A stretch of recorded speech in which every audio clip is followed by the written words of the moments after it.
السلام علیکم ورحمۃ اللہ وبرکاتہ۔ بسم اللہ الرحمن الرحیم۔ پروگرام چھوٹا عمل بڑا ثواب میں ہوں آپ کا میزبان حافظ ہشام الہی ظہیر۔ معزز سامعین گرامی قدر، کل آپ کے سامنے لا الہ الا اللہ کے ابتدائی چند فضائل کو گوش گزار کیا تھا۔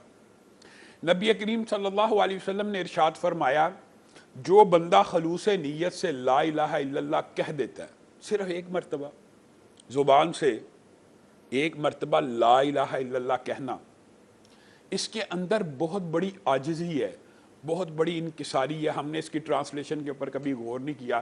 لا الہ الا اللہ، اللہ تیرے علاوہ کوئی معبود نہیں۔ معبود کا کیا مطلب؟ عبادت کے لائق نہیں۔ اس کا کیا مطلب؟ عبادت کا کوئی بھی فعل ہو، ذکر، عبادت کے لائق کوئی نہیں اللہ تیرے علاوہ۔ عبادت کا کوئی فعل کسی کے لیے خاص نہیں ہو سکتا۔ ذکر ہو، نظر ہو، روزہ ہو، نماز ہو، زکوٰۃ ہو، حج ہو، عمرہ ہو، قربانی ہو، زندگی ہو، موت ہو، اللہ رب العزت عبادت کا کوئی بھی فعل تیرے علاوہ کسی کے لائق نہیں۔ آج کے بعد آپ کے علاوہ کسی کی عبادت نہیں ہوگی۔ اسی لیے اللہ تعالیٰ نے شرک کو بھی بہت بڑا ظلم کہا۔ ایک مرتبہ جو بندہ خلوص نیت سے یہ کلمہ ادا کر لیتا ہے نا، تو پھر یہ کلمہ آسمان کی طرف اٹھتا ہے۔ صحیح حدیث کا جو مفہوم ہے وہ یہ ہے کہ آسمان کے دروازے اس کلمے کو ویلکم کرتے ہیں، کھول دیے جاتے ہیں، اور یہ کلمہ کیا آسمان کے دروازوں سے کراس ہوتا ہے۔ یہاں پہ ایک میں چھوٹا سا خاکہ آپ کے سامنے یہ بھی رکھنا چاہتا ہوں، چونکہ تسبیح کے بارے میں یعنی سبحان اللہ، الحمدللہ، ولا الہ الا اللہ، واللہ اکبر، تکبیر، تحلیل، لا حول ولا قوت الا باللہ، یہ ذکر کی ساری اقسام ہیں۔ انشاءاللہ جزوی طور پہ ان کو آگے چل کے بیان کریں گے، لیکن ابھی آپ کے سامنے یہ بات رکھنا مقصود ہے، صرف لا الہ الا اللہ کو ویلکم نہیں کیا جاتا۔ میں آپ کو ایک بات بتلاتا ہوں کہ یہاں سے زمین سے سورج لاکھوں کلومیٹر دور ہے، لیکن سورج زمین سے کتنا بڑا ہے؟ آپ نے اس بات کے اوپر غور کرنا۔ یہ خاص طور پہ بات سمجھنی ہے، کیونکہ اس کا ایک محلے سبب ہے، اس کو ایک سبب کی وجہ سے بیان کیا جا رہا ہے۔ وہ کیا ہے کہ زمین سے آسمان کتنا بڑا ہے، کتنے لاکھ گنا بڑا ہے سورج۔ سورج سے بڑے کتنے بڑے ستارے ہیں۔ صرف 12 لاکھ زمینیں ہوں، ایک سورج کے اندر سما جاتی ہیں، اور 90 کروڑ سے زائد سورج ہوں، جو ابھی تک سب سے بڑا سٹار ڈسکور ہوا ہے، جو انسانی آنکھ نے یا ہبل کی دوربین وغیرہ نے دیکھا ہے۔ 90 کروڑ سورج اس میں سما جائیں، اس کے اوپر آسمان کی چھت ہے، اتنا وسیع و عریض آسمان ہے۔ یہ جو سٹارز کا آپس میں فاصلہ، یہ بھی ارب نوری سال کا فاصلہ ہوتا ہے۔ اس کے اوپر آسمان ہے پہلا، اور 7 آسمان ہے، پہلے کے اوپر دوسرا، تیسرا، چوتھا، پانچواں، چھواں، ساتواں، اور ان 7 آسمانوں کے اوپر ایک بلشت جگہ ایسی نہیں ہے جس کے اوپر اللہ کو کوئی فرشتہ اللہ رب العزت کو سجدہ نہیں کر رہا۔ اور اتنے بڑے فرشتے اللہ کو سجدہ کر رہے ہیں کہ جب وہ آسمان کے اوپر سجدہ کرتے ہیں، آسمان کی چولیں ہلنا شروع ہو جاتی ہیں۔ ان 7 آسمان کے اوپر وسع کرسیہ السماوات، اس کی کرسی 7 آسمانوں کے اوپر ہے۔ اور بعض روایات کے اندر یہ بات موجود ہے کہ 7 آسمان 7 زمین اللہ رب العزت کی کرسی کے سامنے اتنے حقیر ہیں، اتنے چھوٹے ہیں کہ پورا ایک صحرا ہو جس کے اندر صرف ایک انگوٹھی کا چھلا پڑا ہو، ایک انگوٹھی پڑی ہو، جتنی چھوٹی صحرا میں تمہیں وہ نظر آتی ہے، کرسی کے سامنے زمین و آسمان کی سب کی یہ حیثیت ہے۔ آگے چلیے، اس کرسی کے اوپر بھی عرش ہے، اور عرش کے سامنے کرسی کی حیثیت یہ ہے کہ جیسے کرسی کے سامنے زمین و آسمان کی حیثیت ہے۔ عرش کے سامنے کرسی ایسے محسوس ہوتی ہے جیسے صحرا میں پڑا ہوا انگوٹھی کا ایک چھلا ہو۔ اس عرش کو اٹھانے والے فرشتے ہیں۔ ان فرشتوں میں سے ایک فرشتے کے بارے میں نبی کریم صلی اللہ علیہ وسلم نے یہ بات کہی ہے کہ اللہ نے مجھے اجازت دی ہے کہ میں اس فرشتے کا حلیہ تم لوگوں سے بیان کروں۔ اس کا سر تو عرش کے نیچے ہے، اور اس کے پاؤں زمین سے بھی نیچے ہیں، یعنی 7 زمینوں کے اوپر ہے، عرش سے نیچے ایک مخلوق ہے۔ اس کے کان اور کندھے کے درمیان کا فاصلہ اتنا بڑا ہے کہ اگر کوئی پرندہ تیز رفتاری سے اڑنا شروع کر دے، 500 برس تک یہ فاصلہ طے نہیں کر سکتا۔ آپ کو جو بات بتلانا مقصود ہے، جو ہمارے موضوع سے متعلق ہے، وہ یہ ہے، یہ سارے کے سارے فاصلے، یہ جو منہ سے نکلا ہوا ذکر ہوتا ہے، طے کر لیتا ہے. حدیث کے الفاظ ہیں یہ لا الہ الا اللہ کا کلمہ عرش کے قریب پہنچ جاتا ہے. اور صرف اس کے بارے میں حدیث نہیں ہے کہ یہ عرش کے قریب پہنچتا ہے، بلکہ سبحان اللہ بھی، الحمدللہ بھی، لا حول ولا قوت الا باللہ بھی، یہ سارے کے سارے انسان کے منہ سے نکلے ہوئے مخلوق، حقیر مخلوق، زمین پہ بیٹھی ہوئی مخلوق کے منہ سے نکلے ہوئے کلمات اتنا فاصلہ طے کرتے ہیں کہ یہ کلمات عرش کے ارد گرد چکر کاٹنا شروع کر دیتے ہیں، عرش کے ارد گرد طواف کرنا شروع کر دیتے ہیں. اور ان کی بنبناہٹ ایسی ہوتی ہے جیسے شہد کی مکھی کی بنبناہٹ ہوتی ہے. حدیث کے الفاظ ہیں. اور یہ عرش کے پاس جاتے کیوں ہیں؟ یہ وہاں پہ کر کیا رہے ہیں؟ یہ صرف اور صرف وہاں پہ اللہ رب العزت کے عرش کے ارد گرد اس لیے چکر لگا رہے ہوتے ہیں کہ گویا اللہ رب العزت کو یہ یاد کرا رہے ہوتے ہیں کہ فلاں شخص نے فلاں مجلس میں فلاں مسجد میں بیٹھ کے اللہ ایک مرتبہ لا الہ الا اللہ کہا تھا، سبحان اللہ کہا تھا، اللہ اکبر کہا تھا، اس کو بھول نہیں جانا. اور اللہ رب العزت کبھی بھولنے والا نہیں ہے. تمہارا رب بھولنے والا نہیں ہے. وما کان ربک نسیا، تمہارا رب چھوٹے سے چھوٹے نیک عمل کو بھی نہیں بھولتا. یہ جو کلمہ انسان کے منہ سے لا الہ الا اللہ نکلا، آسمان کی بلندیوں کو پہنچ گیا.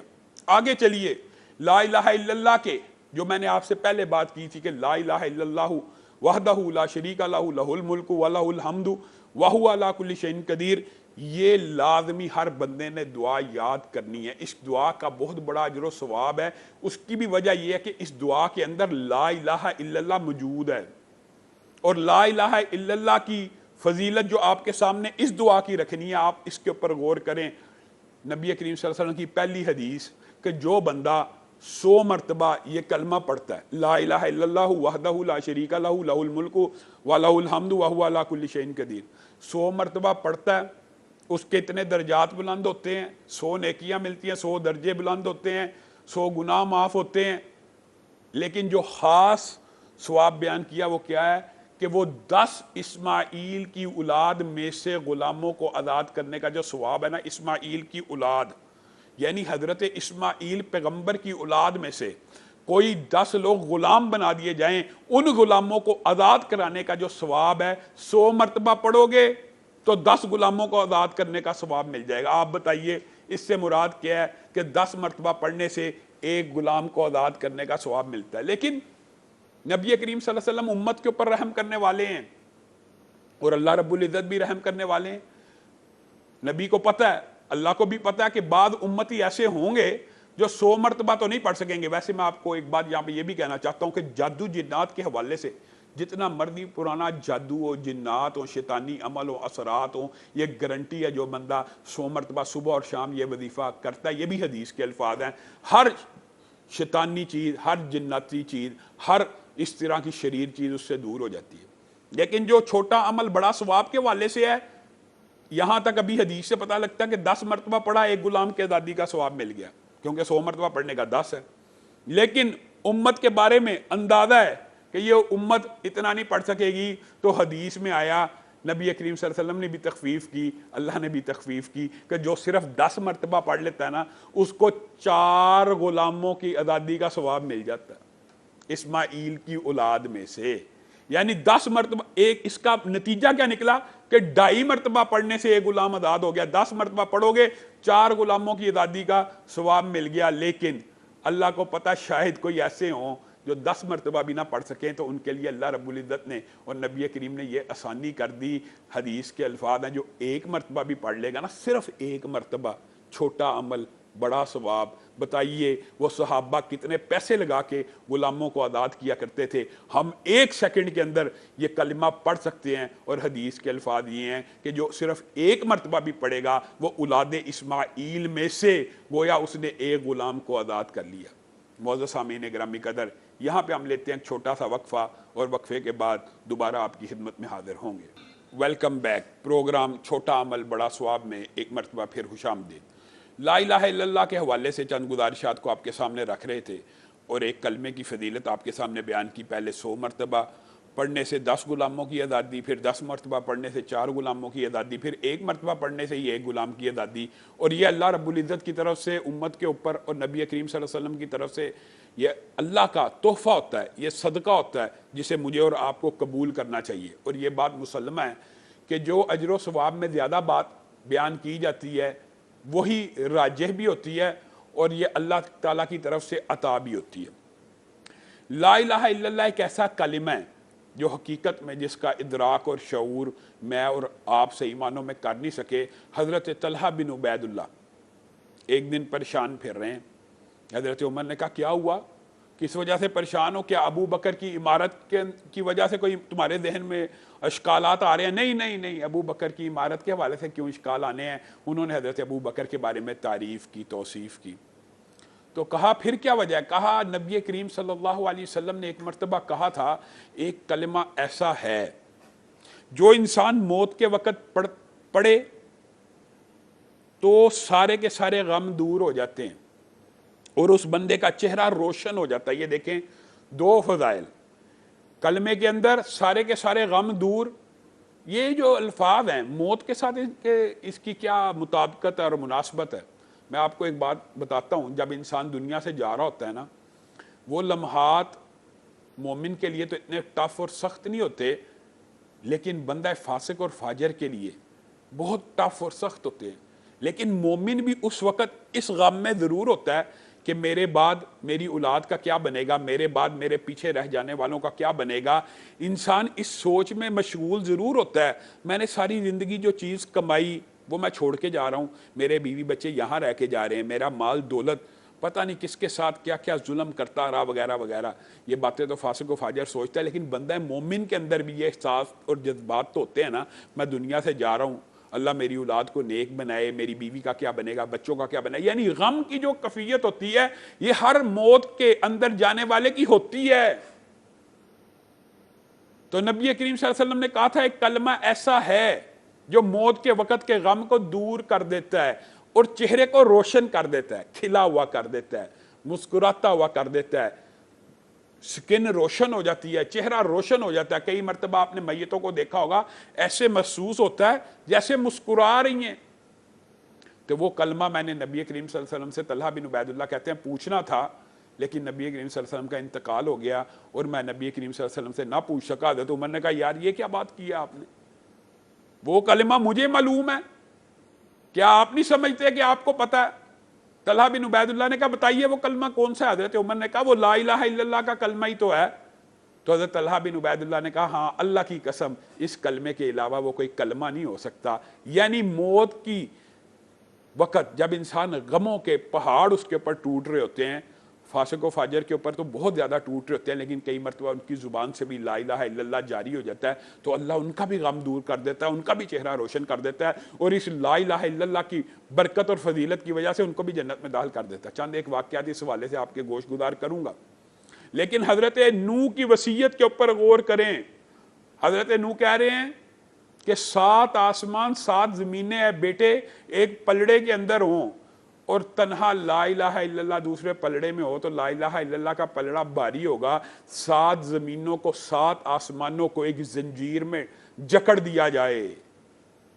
آپ اس حدیث کی عظمت کے اوپر غور کریں. 7 آسمانوں 7 زمینوں کو ایک توک میں لپیٹ دیا جائے تو لا الہ الا اللہ وہ کلمہ ہے اگر ان زنجیریوں کے اوپر بھی پڑا جائے وہ زنجیریاں ریزہ ریزہ ہو جائیں، ٹوٹ جائیں. گویا اس بات کا کیا مطلب ہوا؟ لا الہ الا اللہ ایک ایسا کلمہ ہے جو انسان سے ہر مشکل دور کر دیتا ہے، ہر مصیبت ٹال دیتا ہے. لا الہ الا انت سبحانک انی کنت من الظالمین کے اندر بھی لا الہ الا اللہ ہے. حضرت یونس نے پڑھا تھا، مچھلی کے پیٹ کے اندر تھے، تریکی تھی، اندھیرا تھا، ظلمت تھی، اندھیروں کے اندر اندھیرے تھے، سمندر کا اندھیرا، رات کا اندھیرا، مچھلی کے پیٹ کا اندھیرا. یہ لا الہ الا اللہ نے وہ سارے اندھیرے دور کر دیے. اور قرآن پاک کی آیت ہے آپ اور میں بھی جب بھی اندھیروں کا شکار ہو، مشکلات میں گر جائیں، یونس کی دعا لے کے آئیں، اللہ تعالیٰ اندھیرے دور کر دے گا. وہ دعا یہی ہے لا الہ الا اللہ. آپ بتائیے لا الہ الا اللہ میں اتنا اثر کیوں ہے؟ کیونکہ یہ کلمہ اخلاص سے ادا ہوتا ہے، خلوص نیت سے ادا ہوتا ہے کہ اللہ عبادت مخلوق کی نہیں ہو سکتی، عبادت خالق کی ہوگی، عبادت صرف ایک رب کی ہوگی۔ جب انسان یہ کلمات کہہ کے مسلمان بن جاتا ہے نا، یقین مانیے اس کے اندر خلوص بہت زیادہ اہم ہے، خلوص بہت زیادہ اہم ہے۔